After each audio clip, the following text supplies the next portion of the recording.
See, it's a small museum. Down here on this floor, it's all set exhibits. So when you come through this area right here, you're actually going through a history timeline as you go around. When you first come in here, you come to the oldest period, which is our native people here. Now, the local Native Americans are known as Luiseño.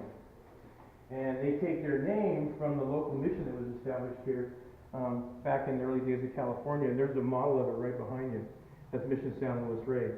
So they get their name, Luiseño, from San Luis Rey. However, before the Spanish came in here in 1789 and gave them that name, they called themselves the Payum-Cuichium. And what the Payum-Cuichium means in their language is the Westerners. If you look at this area topographically, when you go west of here, all you're going to hit is mountains until you hit the Pacific Ocean. So you're as far west as you can go. You know, we're in a valley. The valley stops right here, and you just have mountains going south of us. Okay, so we are in a valley. You can go through here. You can see how they live here. They have a quiche. They weren't great pottery makers. Those are ulos. They are beautiful basket makers. But the one thing I want to point out is earlier on in their history, during the Mexican-American War in California, there was a lot of bad blood going on. And there's actually a battle in San Pascual. Everybody knows it's the Battle of San Pascual. Supposedly the largest loss of life in California during the Mexican-American War. General Watts Kearny was ambushed by Californios and 19 of his men were killed. And everybody thinks, wow, that's terrible. But in actuality, that's not where the largest loss of life was. The largest loss of life occurred here in Temecula, folks, out in the wine country, a few weeks after that. And it was known as the Temecula Massacre. The reason why it's not in the history books, it's Indian against Indian allied with the Californios. So what happened basically, real short story, is the Californios, there's a lot of bad blood with the Temecula Indians and the Californios. And so the Temecula Indians had done something after the Battle of San Pascual where they killed 9 Californios. They actually tortured them and killed them. And so the Californios sought revenge. So they came out to this area, but they didn't have enough people, so they allied themselves with the Kuya Indians that were east of here. And at that time, there was a lot of bad blood between the Kuya and Luiseño. And so they set up an ambush site out in the wine country, and when they did that, they ended up having a running battle, a one-sided battle, where anywhere between 35 and 125 Temecula Indians were killed and massacred. The battle lasted for miles, all the way out, past Anza, all the way out even past Zamboanga. They were still collecting their deads weeks later. When the Mormon battalion came through 3 weeks later, the Temecula Indians were still trying to locate their dead and bury them. They actually asked the Mormon battalion to hang around to protect them. One of their villages at that time was over where Temecula number 2 is, about by where the Bell Ranch headquarters is. And so when I pass this picture around, the top picture shows their cemetery. And in the background, you see this white building? That's the wolf store. Well, remember, nobody was here, right? And then all of a sudden, you all moved here. So what did they do with that cemetery? They had out their village. You think they moved it? No. They built around it. You know where it's at? If you look at the bottom picture, you're going to see it's in the middle of a parking lot by Sports Authority Pilares. That's where it's at today. Okay. So if you come around here, we go through the agricultural period. We have a display about Bell Ranch. Did some of that battle go through the canyon through here? Not through this canyon, no. No? They went actually east. Oh, okay. Yeah. So what we have going through here is we have a display on our transportation. Let me walk this way so everybody can get in this way. You want to really come down to this point here. One thing you need to understand about Temecula is strategically located in Southern California. It's very important in its history. I think Temecula is historically important in San Diego, Monterey, San Francisco, Sacramento. Keep coming down here, folks. Early in its history, the Southern Immigrant Trail came through here. Have anybody's ever gone down Pava Valley? Yeah, you have. You know where Pava Valley is? You know where Temecula Parkway is? That's Pava Valley. You know what Pava means in Luiseño? It means stranger. So that's where people used to come into California in the 1840s, 1850s. Why were they coming here? Gold. There's gold in them our hills. People were told back east that you could just pick it up off the ground and be a rich man. And so the population of California went from about 15,000 people They didn't count Indians, because they were considered people, unfortunately.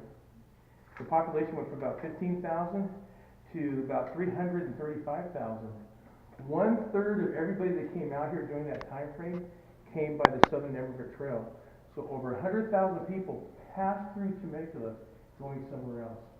And people died on the way, people got injured, things like that. Later on, there was a trail between San Diego and San Bernardino. Both those trails intersected right here in Temecula, so Temecula was very important.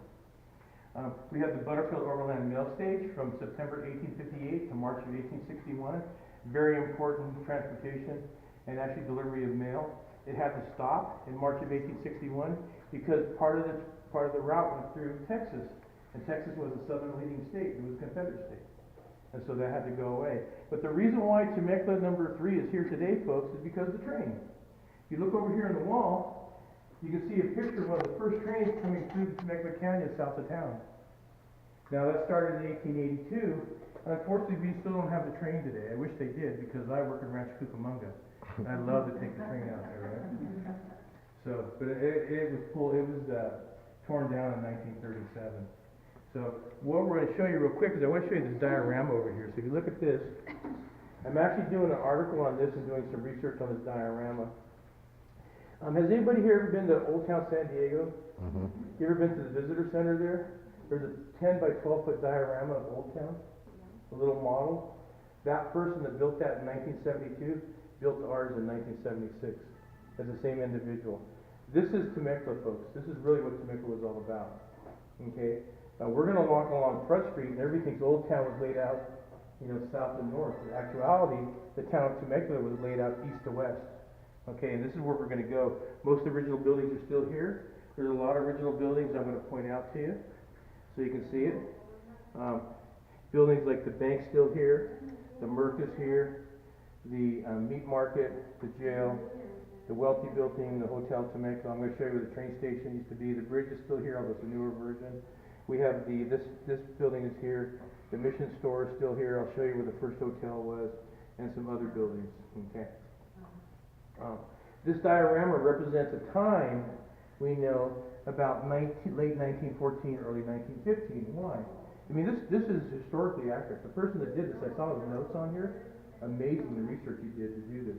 Of course, he did it in 1976, so there were a lot of people still alive that knew the Temecula and Old Town, so we can get that information. So when you see this, we know it's late 1914, early 1915, and the reason why we know that is that this was built in 1914, late 1914, and this road wasn't paid by the county until late 1915, so we know the time frame about that. Now everybody always says, oh, look at all the electricity poles. That's not electricity, folks. Those are telephone poles. Even though electricity had been around since the end of the century, it didn't get here to Temecula until 1922. The reason why? This is the sticks. This is the boonies. This is out yonder. Okay? Temecula is approximately halfway between San Diego and Los Angeles. So it was very important during the early day when people were driving by car. A lot of people stayed here. If you see this picture right over here, you see this road right here? This is U.S. Highway 395. It came right through Temecula. It was the main highway between Canada and Mexico. It was called the Three Nations Highway. In 1949, they built a bypass. But before that time, this windy two-lane state highway, or U.S. highway, was the main thoroughfare going through this area. So. Now, a couple stories, and then we're going to go walking. The museum. What was here before the museum? It was this building right here. That building right there on the wall I'm pointing to. That's the Temecula Union School, built in 1917, used up to 1968, and then it burnt down mysteriously in the 1970s when they closed it in 1968. So that was here before. Right on this footprint of this building, that was the building that was here. Now, if you go upstairs, we have it set up where we have a rotating exhibit, and the other half of the floor, though, are exhibits of what it used to be like back in the day. So there's a home exhibit, there's a mercantile exhibit or a general store, there's a dress shop, there is a photography studio, and it's all set up for children. Now early on, the early museum manager, he had set it up just so the kids could look through the windows. So there was doors and glass windows and things like that. It didn't work out for them too well when they first opened the museum. Why? Well, In two of the exhibits upstairs, the general store and the home,